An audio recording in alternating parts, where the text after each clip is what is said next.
欢迎来到电玩事屋。前期视频中我们说过，在游戏中学会听是很重要的。那除了会听，有时候会看也起着至关重要作用。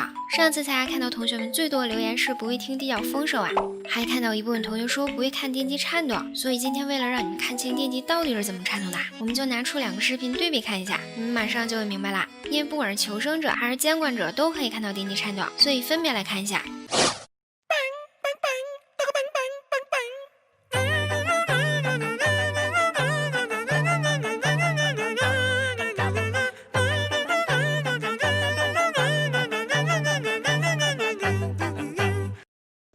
这是。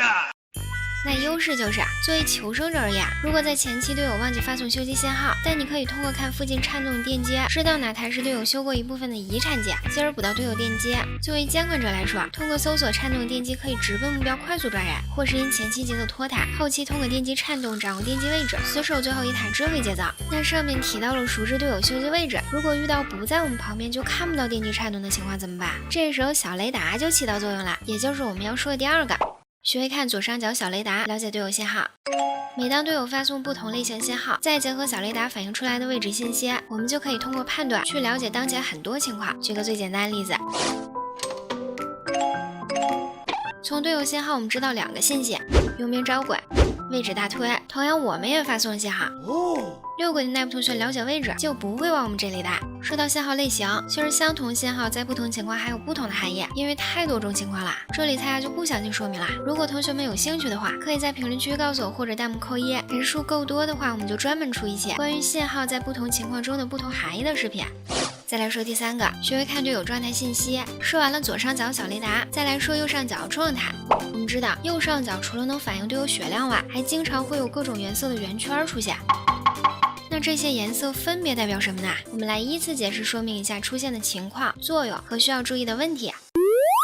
最常见就是这个淡蓝色圆圈。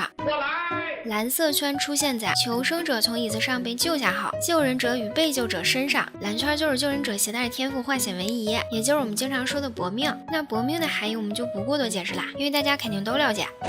而红色圆圈呢，即是指上面的2个人在搏命状态下20秒内受到了监管实质伤害就会出现。那萌新玩家需要注意的是，不管是蓝圈还是红圈，这个时候我们都不能进行交互，例如坐车、滑滑梯的。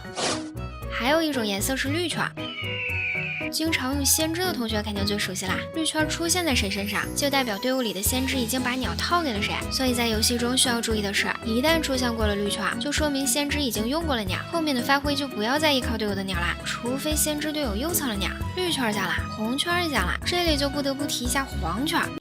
那谁曾经见过黄圈举手看一下。黄圈出现的情况呢，就是当有人出现红圈后，先知才把鸟套在红圈队友身上，就是大家经常说的事后鸟。不管怎么样，队友在搏命结束后还是一样要倒地，所以祝求生玩家们永远看不到黄圈，祝监管玩家们经常看到黄圈哈。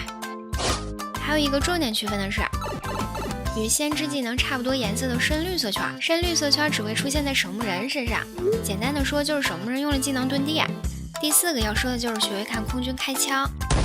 有同学就要说啦，空军开枪有啥看的？在你旁边就看得到啊。其实还有一个细节，当你和空军在地图两端，并且互相看不到彼此的情况下，也是可以知道空军开枪的，就是屏幕突然震颤了一下，像这样。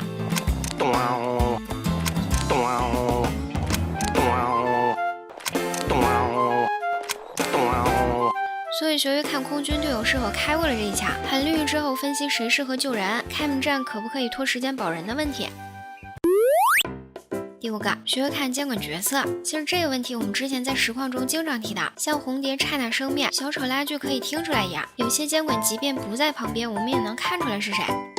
看到配件就知道是小丑，看到照相机就知道是摄影师，看到控制台就知道是风眼，看到满地的树枝就知道是爱哭鬼，看到镜子就知道是红夫人，看到猫就知道是使徒，看到队友受伤不是半血而是1/4血，就猜到是邦邦、蜘蛛其中一个。其实更直观的还有祭祀大洞位置、咒术猴子层数，以及队友后续翻到了什么道具之类等等一些问题。因为这些都很简单又常见，所以就不过多细说啦。那你们还有什么要补充的吗？独乐乐不如众乐乐，赶紧分享给大家吧。